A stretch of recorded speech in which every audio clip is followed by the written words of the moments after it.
Republicans have been accused of trying to discredit special counsel Robert Mueller by claiming his inquiry into Russian election meddling inappropriately gained access to emails from Donald Trump's transition team. Trump-Russia. The complaint from the Trump for America group comes a day after a warning from Adam Schiff, a senior Democrat, that top Republicans are maneuvering to shut down the House Intelligence Committee's Trump-Russia inquiry and weaken Mueller. Some reports suggest Trump is considering firing Mueller, who was appointed as special counsel to oversee the FBI and Justice Department investigation of contacts between the Russian government and Trump's election campaign. On Saturday it emerged that Mueller's investigation has gained access to thousands of emails sent and received by officials on Donald Trump's transition team, which operated between his election and swearing-in.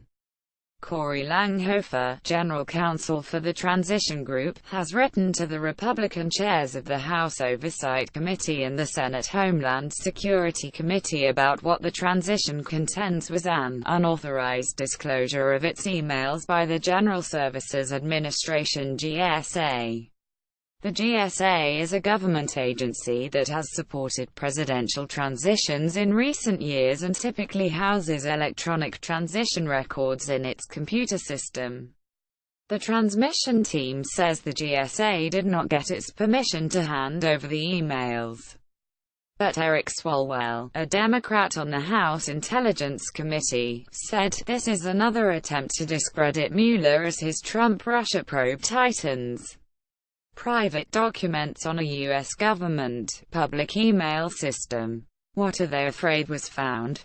Baloney. In a series of tweets, Renato Mariotti, a former federal prosecutor, said the Republicans were playing politics, but this is a bad sign for them.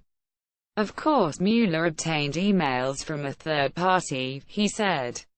Prosecutors in most white-collar criminal investigations do that. It's not inappropriate or even unusual.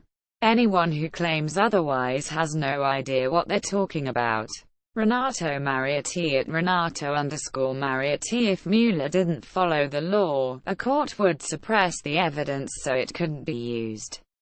The reason Trump's lawyers are writing letters to Congress instead of Mueller or a court is because the legal arguments have no merit. https://t.co6vy7juicy4 December 17, 2017. In an interview with BuzzFeed News, the GSA Deputy Counsel, Lenny Lowentritt, said the Trump transition team were told when they were given access to GSA facilities that any material would not be held back in any law enforcement situation. Therefore, no expectation of privacy can be assumed. A spokesperson for Mueller told BuzzFeed, "When we have obtained emails in the course of our ongoing criminal investigation, we have secured either the account owner's consent or appropriate criminal process." Quick guide. The story of Donald Trump and Russia comes down to this: a sitting president or his campaign is suspected of having coordinated with a foreign country to manipulate a U.S. election. The story could not be bigger, and the stakes for Trump and the country could not be higher. Investigators are asking two basic questions. Did Trump's presidential campaign collude at any level with Russian operatives to sway the 2016 U.S. presidential election? And did Trump or others break the law to throw investigators off the trail? While a majority of the American public now believes that Russia tried to disrupt the U.S. election, opinions about Trump campaign involvement tend to split along partisan lines. 73% of Republicans, but only 13% of Democrats, believe Trump did nothing wrong in his dealings with Russia and its president, Vladimir Putin. The affair has the potential to eject Trump from office. Experienced legal observers believe that prosecutors are investigating whether Trump committed an obstruction of justice. Both Richard Nixon and Bill Clinton, the only presidents to face impeachment proceedings in the last century, were accused of obstruction of justice. But Trump's fate is probably up to the voters.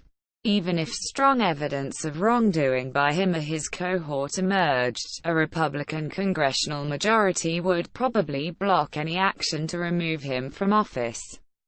Such an action would be a historical rarity.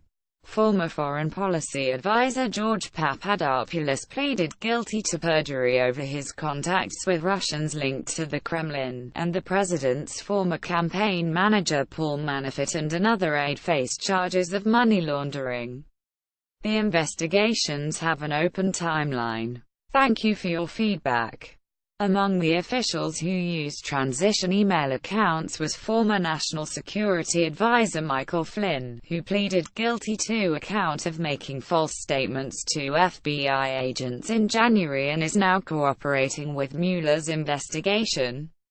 Flynn was fired by Trump in February for misleading senior administration officials about his contacts with Russia's ambassador to the U.S. On Friday, Trump added to perceptions he is trying to undermine Mueller's investigation by declining to rule out a pardon for Flynn. It's unclear how revelatory the email accounts maintained by the GSA will be for Mueller. Several high-level Trump advisors sometimes used other email accounts to communicate about transition issues between Election Day and the inauguration. Jay Sekulow, an attorney on Trump's personal legal team, referred questions to the transition group. Neither GSA representatives nor Flynn attorney Robert Kellner were immediately available to respond to emailed requests for comment. The media site Axios first reported on the transfer of the emails to Mueller's team, with the Associated Press